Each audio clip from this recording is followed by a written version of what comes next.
This program is basically to give a bridge connection between the DNB students and the faculty at NIMHANS. So Dr. Chetan will be in charge, who is taking up the responsibility and the initiative of Dr. Mahesh Gowda and Dr. Jagadisha. So Dr. Mahesh, you can go ahead. Good morning, one and all. I think Indians has been a very wonderful initiative. It's been the brainchild of NIMHANS IPS South Zone and similar like-minded people who wanted to have an exclusive program like this. This attempt would not have simply been possible without the effective coordination from the telepsychiatry team at NIMHANS. Dr. Suresh, Dr. Chetan, Dr. Arun, Dr. Naveen and Dr. Manjunath have been hands-on to get this program going. This is the first of the series we want to begin with, and based on the feedback and the requirements of the forum, I think they're going to roll on much more focused interactive classes. It could be question-based, it could be seminar-based, or it could be case discussion-based like this. I think they want to come up with the innovative modules based on what's the requirement of the group. I wish this program the very best, and thank you, Suresh, once again for this sort of initiative and pioneering this sort of ideas into an action. Thank you very much. Okay, and to add to this, this DNB, this platform, one platform is exclusively for DNB students. By next 15 to 20 days, there will be students across India, that is MD and DNB students, diploma students will be joining. They are around 400 to 500. They will be not on Zoom. Another new platform is there. On that we will be joining. And also there will be one more, classes every month will be taken. That is for practitioners. You people also can join, but that will be more of webcasting. That will be taken by various practitioners across India. So there are three different types of what we call it as classes. One is for exclusively DNB, and next one is for all MD, DNB diploma students only. Last one is practitioner and students. So this third one will be more of webcasting. We cannot interact. It will be across India. Students, MD, DNB combined will be what we call it as will be interactive. And Dr. Chetan, now you can go ahead. Thank you, Suresh sir, and thank you, Mahesh sir. Thank you for all the support from IPS South Zone for conducting this program. Hello, all of you. Welcome for the first class of DNB Indians group. Okay, now we will start with the capacity assessment, the module which is done. And recently, 2 weeks back, there was what we call it as a meeting in Delhi on Central Mental Health Authority, which ratified under the Mental Health Care Act on the capacity assessment. So I am Dr. Suresh Badanath. I was instrumental in the central rules from the NIMHANS. So before I start my presentation, I would like you to think about this. If we are planning for a capacity assessment pro forma, how much time consuming should be the assessment? Should be 5 minutes, 10 minutes, or 1 hour, 2 hours, or should it be very comprehensive or very simple? How much this capacity assessment should become a part of the guideline? Should be structured or should be semi-structured? How much documentation should be there?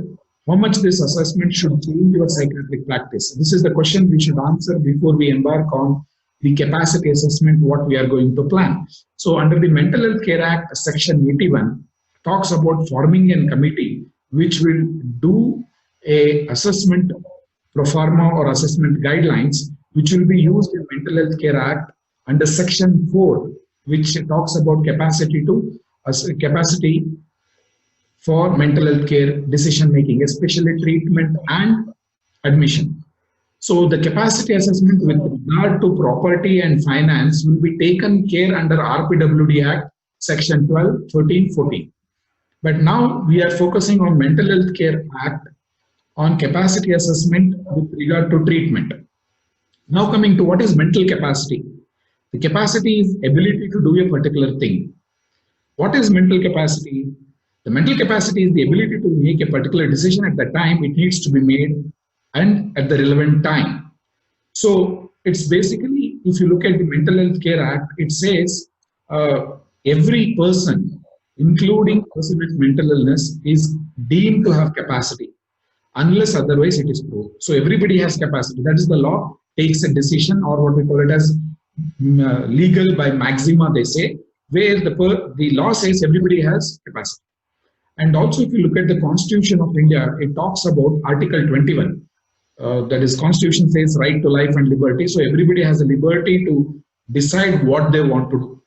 So what they want to do is they have to do it by doing a decision. There are three different types of decision making what we have. One is rights-based decision making, shared decision making, and substitute decision making.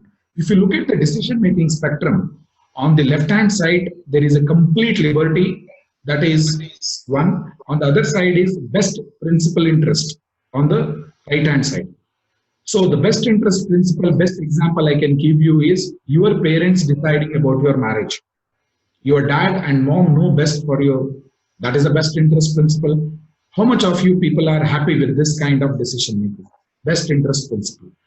On the other hand, no, sir, I want to decide about my marriage on my own. Nobody should interfere. That is complete liberty. That is called as rights-based decision making. So on one hand, right side, we have a best interest principle, and the other hand, complete liberty. Now, the doctors in India take this principle, best principle, that is what is best for the patient, I will decide, which is the patient do not accept it. The issue is complete liberty. They want to decide what treatment they should take. Now, in between, this is the Western concept is complete liberty, and our concept is more of best interest principle, that we decide what is best for the patient. But now we have to come to terms. So the best is shared or assisted decision making. The patient will request for help, or he says, I want treatment for schizophrenia. We offer him and help him to take a decision. For example, suppose all of you are today present. Tomorrow you want to buy a laptop. Which laptop do you want to buy? And suddenly you start thinking which one I should buy, which processor, what is the cost, how much I should invest, and what purpose I am using, which is the best company, which is the after customer care, which is the best. So you discuss with your friends, you do some computer research, and then finally, about 1 or 2 days down the line, you may say that I would like to buy a Dell computer, i7 processor with the NVIDIA graphics, with something ABCD. That means you being a doctor, you required help, you required assistance, you required support.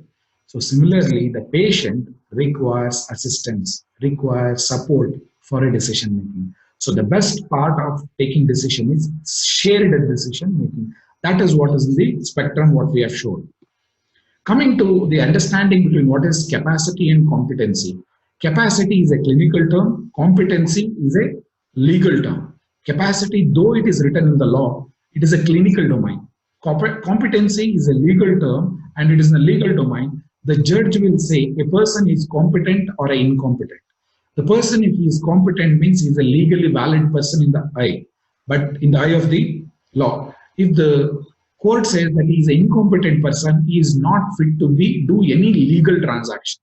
He cannot enter into the legally valid marriage or in any contract. That is what we call it as competency. Now, understanding what is mental capacity. Mental capacity is very dynamic. That means today the person has a capacity, in the evening he may not have. And it is very, very task specific, time specific.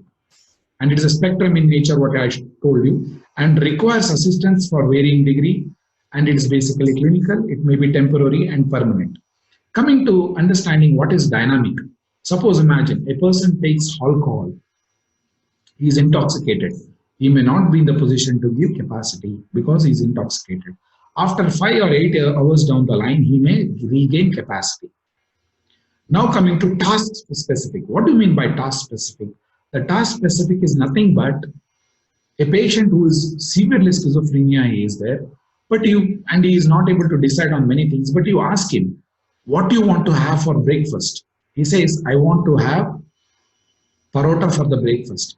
Now he has a capacity to decide for what to have in the breakfast. So that means capacity is task specific. Mental capacity to decide about admission is different. Mental capacity to decide about treatment is different. mental capacity to make a valid will is different. So it is task specific. Why it is time specific? Today I have done the assessment, he has capacity. After 5 days, we don't know. We don't know what was his mental capacity yesterday. So it is time specific. It is a spectrum, the way I showed you. One is complete liberty, two, what is best interest principle. And every person requires varying degree of support for making clinical decisions. For example, suppose your parents have to undergo open heart surgery. You will require assistance in the form of information, what are the side effects, all those things, though you are a doctor. That is varying degree of assistance. Then it's a capacity, the clinical decision. Finally, the capacity can be temporary or permanent.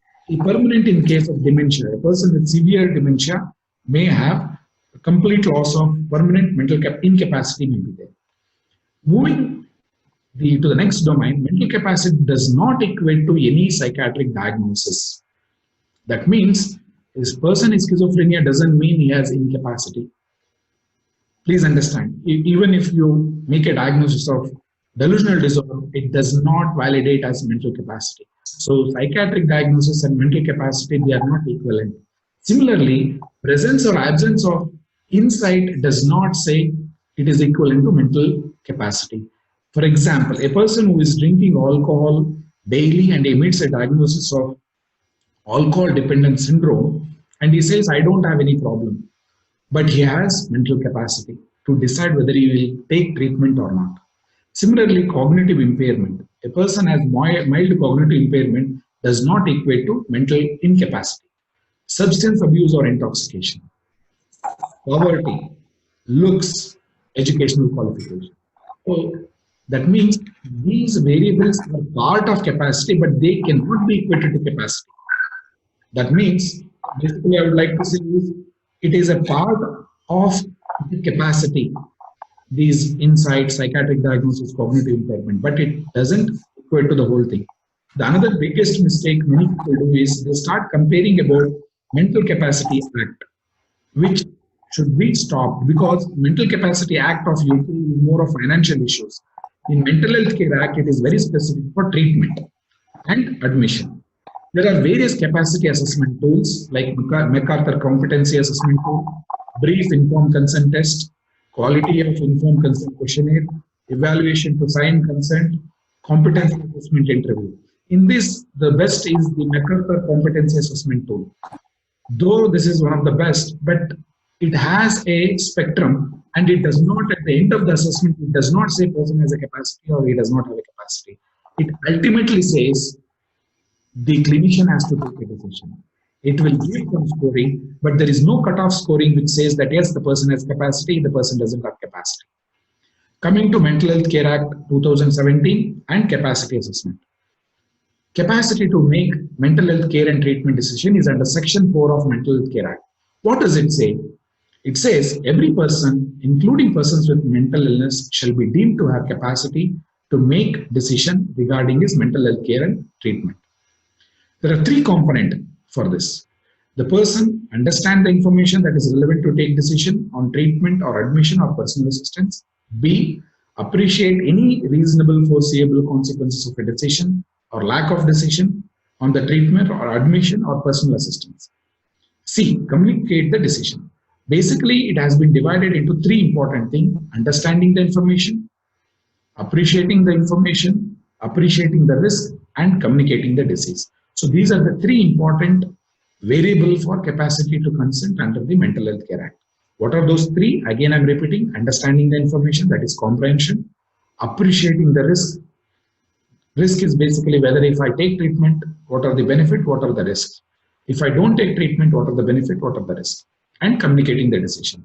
Though there is some typological error in the Mental Health Care Act between and or, the ministry has said it has to be taken as and. Coming to the guidance document, has to be again under the Mental Health Care Act Section 81. It says that there should be a committee should be formed, and the expert committee will come up with the guidelines. So the expert committee was formed, and the guidance document was being formed in NIMHANS, and it was submitted to the expert committee. Expert committee went through it, and finally the previous Friday, I think 1 week back, I was there in Delhi. This document was discussed and it has been approved. It will be notified shortly. Now question comes, who can assess the capacity? As per the section 81(2), every medical practitioner and mental health professional can do capacity assessment. Now understanding who is medical practitioner? Medical practitioner includes MBBS, Ayush, homeopathy. Under medical practitioner, there is something called as mental health professional. Who are these mental health professionals? Psychiatric social work, clinical psychologist, mental health nurses, and professional having postgraduate degree in Ayurveda, all homeopathy, Unani, Siddha, they will be considered as mental health professional. All these people can do capacity assessment, and psychiatrist also is a part of it.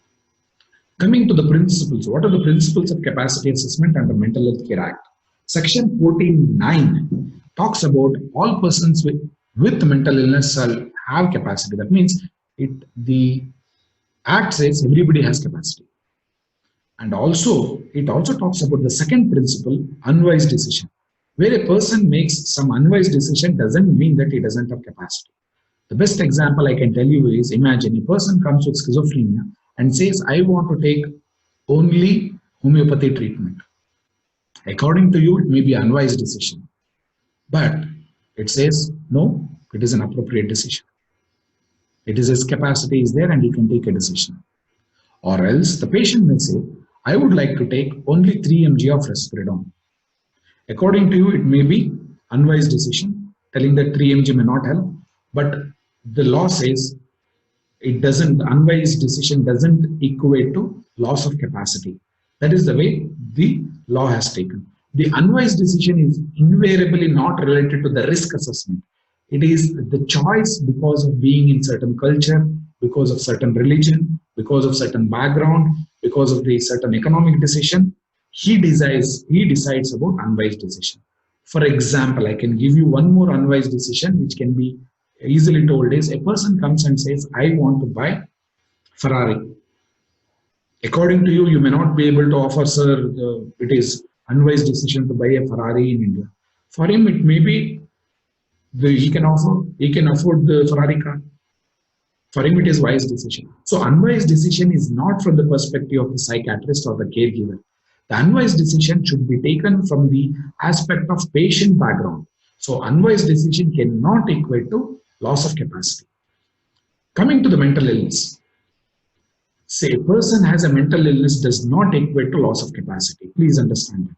Since a person has schizophrenia, doesn't mean that he has lost the capacity. The last one is that whatever decision, whatever you are going to say the person has lost capacity, and you have to accommodate him in the least restrictive environment. That is a very essential component of capacity assessment. And finally, the one more principle is best interest of persons with mental illness to be taken when the capacity is lost. That means a person has lost the capacity doesn't mean that you will decide as your wish. The wish has to be as per the best interest principle of person with mental illness, taking into the value of past wishes, current wishes, life history, values, cultural background, and the interest of person with mental illness. On that basis, best interest principle should be discussed. Now, what are the triggers for assessment? The triggers for assessment means when are the time you are going to do the assessment. The assessment is done whenever you are going to register the advance directive. That means whenever the person goes and says that I want to make advance directive, and suppose you want to say that I am going to follow the advance directive today. The person is becoming ill, he has become ill, and now you want to follow the advance directive, then again you are doing the capacity assessment. The simple reason is advance directive starts playing role once the capacity is lost. When the person has capacity, he will not look into the advance directive. During independent admission, again, you have to do the assessment and document, yes, this person has capacity to take decision and give consent for independent admission. For supported admission under Section 89, and also you will do capacity assessment every week under Section 89. That is supported admission for less than 30 days. And also you are going to do capacity assessment before supported admission under Section 90. That is again the supported admission more than 30 days. Every 15 days once. And also, there are two other important points you have to remember. Whenever you are going to give information to the third party, like nominated representative or persons with mental illness or their relatives, you have to be what we call it as do the assessment of capacity, and then you will, suppose the person doesn't have capacity, then the information will be given to the other person. And also any other treatment related decision other than admission, it may be starting ECT or giving injection, you may have to consider. Now, instead of going to the case vignettes, I will directly go into the what are the anchoring questions. Before I go to the anchoring questions, I would like to take you through the assessment pro forma, which has yet to be ratified by CMHA, that is Central Mental Health Authority. There are 5 important questions in this pro forma, and this pro forma was discussed with various stakeholders, and everybody decided the capacity assessment should be very short, and it should be simple. It should be what we call it as guideline rather than the law, and also it should be administered without much impediment. Coming to the assessment pro forma, first and the foremost is the demographic details: name of the patient, age, gender, patient ID, date of assessment, time of assessment is very, very essential. Place of assessment, whether it is assessment was done at home, was done in the ambulance, or done in the ward, in the OPD, or in the emergency setting. Purpose of assessment, is it for admission, treatment, for nominating representative, or advance directive? If you have already admitted the patient, under what section? For example, section 89, you will be doing weekly assessment. That time you have to mention section 89. And suppose you have admitted the patient under section 102 and 103, that is under the order of the police or through the prison or navy or army officials, then you will do the assessment inside the ward. Whether they have advance directive. If there is a nominated representative, name and ID. If you know the diagnosis, you will mention, or else you will make a provisional diagnosis and you will enter. Now the first step, it is called as a 0 step. What we call it as, for every answer you are going to document, you have to provide explanation for each question. For example, a patient has come and he is very, very violent. You are going to see, you have to take a decision now as a clinical decision. As I told you, this pro forma which is going to be ratified is a pro forma which is clinical in nature, not legal in nature. Though it has been given a power under the law, it is a clinical decision done by the clinician. So here you have to see, does the patient is in such a condition that one cannot have any kind of meaningful conversation, such as being violent, excited, catatonic, stuporous, delirious, alcohol or substance intoxication, severe withdrawal. If you find a person there is a clear-cut lack of capacity and you cannot engage him, then you have to say yes, and then you have to give explanation why you have taken this 0 as a lack of capacity. You have to document the person is very violent, he has assaulted 5-6 people, he is threatening and is shouting. Any amount of verbal de-escalation is not possible, and hence I'm going to section number 4 directly.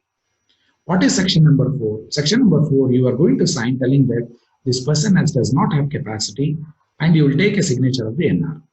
That is, I'll directly show you section 4. So this is how you are going to document. Based on the above interview, relevant history, behavioral observation, clinical findings, and mental status examination noted in the medical record, I believe that Mr. or Miss has capacity or does not have capacity. So you will, in the obvious lack of capacity, you will take needs high support from his nominated representative. So this is the 0 section. The 0 section is obvious lack of capacity. You will directly go, you will say he does not have capacity, and then you will start treatment or admission you will do. Suppose the person is calm, you are able to engage him in treatment or assessment, you will start with the understanding the information. In this process, what you will do is, you will sit with him, you will ask his demographic details, ask him where he is from, what is he doing, whether he is able to understand your question, is able to give relevant information, and then you will ask about orientation for time, place, person, and you will also give some information by looking at him, taking information, telling that, see, we have come to know that you have a mental illness called as mania or schizophrenia, and this requires treatment. And what is the treatment available? That means now, after doing some minimal assessment, and you know that, and you have shared the information to me, telling that you have this problem, would you like, and whether you have provided the information or not. If you have provided, you will say yes, and what are the information provided, you will write. If you say no, you will write what are the information not provided. And also you will request him to do some simple command test, like show your tongue, close your eyes. So various other command tests can be added here. Next comes is, the B is another important, is does he or she acknowledge that he has mental illness? If he says yes, you will write. If he says no, you will write he does not acknowledge. If you cannot assess, you can write he cannot assess. Or else he acknowledges and attributes to the physical illness, you will write that it will be physical illness he is attributing. And here you will document telling that he has the understanding information or he doesn't have the understanding information. Next, you will move to the appreciation of risk. Appreciation of risk is basically, you have given the information that he has mental illness or he doesn't have mental illness and he is accepting for treatment or not. Suppose he says, yes, I want treatment. Now you should ask him, what are the reasons he has given for accepting the treatment? What are the risks? What are the benefits? Similarly, he refuses treatment. Now you will ask him why he is refusing the treatment, and why, what are the benefit and what are the risks? And you will document the risk. Suppose he agrees to the treatment directly. If he says, does the individual agree to receive treatment suggested by treating time? If he says yes, immediately you will go to 2B. Okay, appreciation of risk is does the individual agree to receive treatment? If he says yes, you will go to 2B. If he says no, you will go to the 2C, and you will move on to the communication. How does he communicate that he is accepting for treatment? It's basically an expression to document that he has accepted the treatment or he has not accepted the treatment. So this is the third. Fourth one is you will be basically your decision. The decision to say whether the person has. Okay, decision is the fourth one, is the decision, and you will decide whether he has a capacity or doesn't have capacity. And finally, the fifth one is signature. So this is a signature how you are going to say, I, Mr. So agree to make decision in respect of my mental health care. If it is, he has a capacity. If he doesn't have capacity, signature of the NR will be taken, that the person will be, decision will be taken by him. So now moving back to the anchoring question. What are the anchoring questions you are going to use? Anchoring questions you are going to use for comprehension. Basically, you ask him to, you introduce yourself, reason for current interview, you have to mention that I am doing assessment for admission, assessment for treatment, assessment for treatment. And also tell about yourself, ask about the demographic details. What do you believe in wrong? You have to ask an open-ended question. What are the possibilities you have in your health? What are the problems you are having with the health? What treatment was suggested by your doctor or somebody else? Do you think the information provided is adequate to take decision? Are you satisfied with the information which has been provided regarding your treatment has been acceptable or not? So that kind of comprehension will be used. And asking for the appreciation of this. Do you believe that there is some kind of any treatment is required? What kind of treatment is helpful for you? What are the treatment if you take the risks? What are the benefit? And so these are the some of the questions. Also, why do you, suppose you propose a treatment like, I would like to give you Risperidone, and he accepts it, you can ask, why do you accept this treatment? Is there any reason? Is it, or he says, since the doctor has to. Suppose he rejects the treatment, you have to document why does he reject the treatment? Is there any better option he has? So these are the questions you should ask and document it. And the communication is basically will take the information from you. So moving on to the assessment of questions, now the issue comes is how to document. So at the end of the day, whatever you do, the documentation which makes a legal, what we call it as this pro forma to be very useful. All professional staffs involved in the care and treatment, the person who may lack the capacity must record the long-term and significant decision made about the mental health capacity. If the person has capacity, you have to document that properly and what are the timing, everything you know. Suppose the person doesn't have capacity, that is the time you have to make a proper documentation. Who did the assessment? When and where the assessment was taken? What was the task which the capacity assessment was done? How the decision was made? Whether there was a reasoning for the decision? Who was involved in the decision? What information was and also time given for making decision and information provided before the assessment. And finally, the unwise decision cannot be considered as a impaired capacity. So I have discussed about unwise decision and capacity decision. To conclude, capacity assessment is a clinical decision. Clinician has to take a call. Everybody has a capacity. Unless you say that he doesn't have a capacity, he is able to do it. And it should not be much time consuming. Information should be given before the assessment. If in doubt, reassess. Error on the side of the presence of capacity. By default, everyone has capacity. Zoom app I was trying to download. This is the what we call it as end of the presentation. If there is any questions, I will take questions. There is a question from Dr. Jha asking how relevant is the what we call it as this capacity assessment. Capacity assessment is relevant for all private practitioners, whoever practices in India, and if you are going to admit, as per the Mental Health Care Act, you have to do capacity assessment. Please read Mental Health Care Act section 4. It's very clearly said that you have to do capacity assessment. Without capacity assessment, you cannot section anybody under 89, 90. So it is highly relevant, and it will be notified under the mental health regulation that you have to do capacity assessment. And if you don't do capacity assessment after section 80, you have admitted somebody under 89, every week it mandates that you have to do capacity assessment, and if he has capacity, he will decide about his treatment. So for that reason, capacity assessment is relevant for everybody under the law. I'm not telling that, it's under the Mental Health Care Act.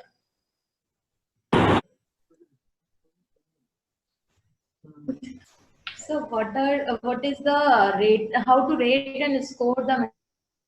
Yeah, there is no scoring, Dr. Sumati, there is no scoring under the this guidance document, because we are very clear we should not rate them. It is a clinical decision, presence or absence.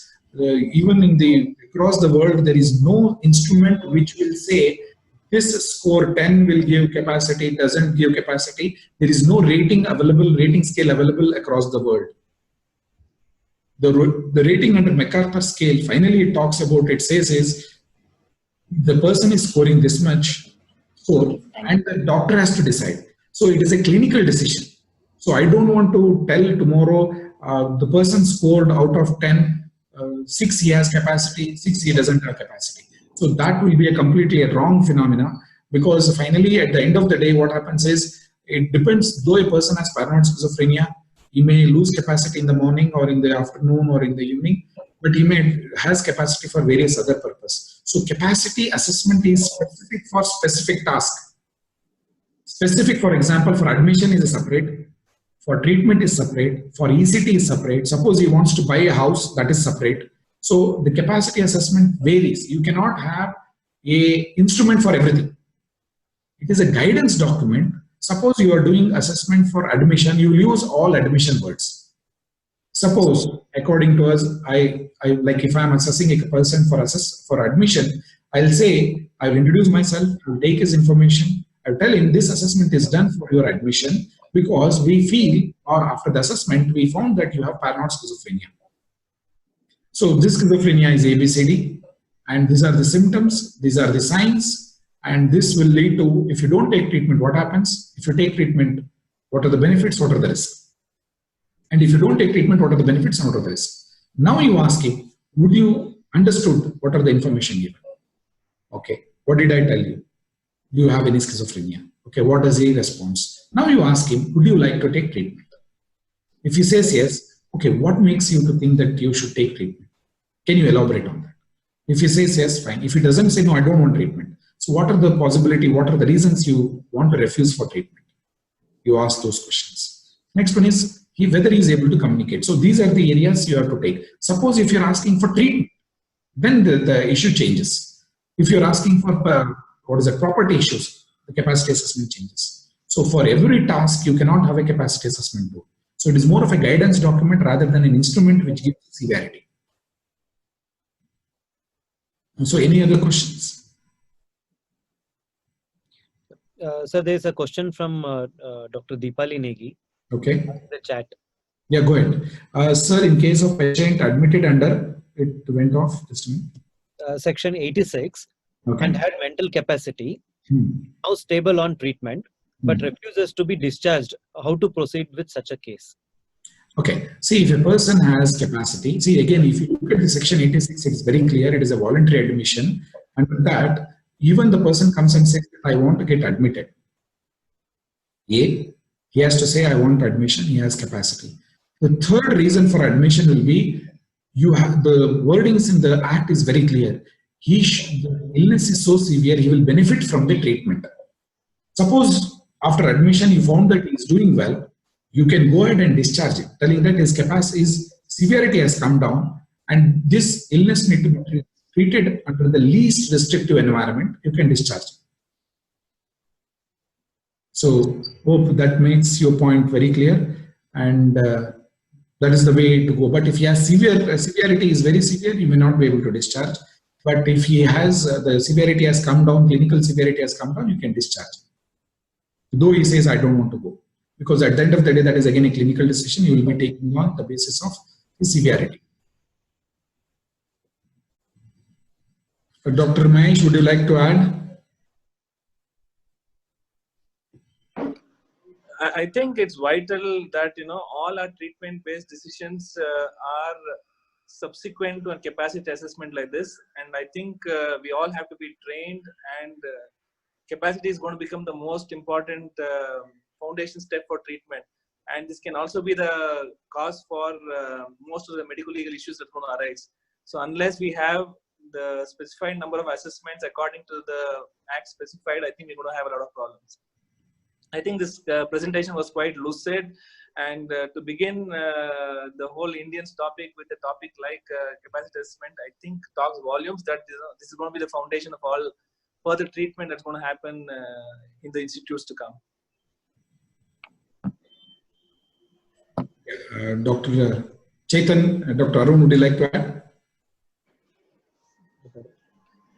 Yeah, so capacity assessment also opens up, like for instance, if you are assessing the capacity of a patient and you want to make sure that, you have probably not made a mistake in the capacity assessment. So, assessing the capacity of the same patient by another practitioner will probably provide it more legal validity. So, you can always look for such options to make sure that, you are not crossing your limits when it comes to a patient's capacity. The whole practice is going to shift towards a capacity-based practice, but how we adapt it in the Indian system is something that with repeat we would all be able to get there. Sir, there is one more question, sir. Okay. Dr. Abhinav Rastogi. In the above question, for a patient who is admitted under section 86, continuation of that, the above question, if the patient is not stable and is incapacitated and asking for discharge, then how to approach? Yeah, again, section 86 is very clear. If you find that the person is ill and he is not fit for discharge, immediately you have to do the assessment, again, mental capacity assessment, and you find that he has incapacity, you will shift over to section 89, you will admit. The only catch will be that you have to find an NR to sign for this. That is the issue. So if you are able to get an NR, that is nominated representative, and he signs for it, you can go ahead, shift from section 86 voluntary admission to supported admission under 89, you will go ahead.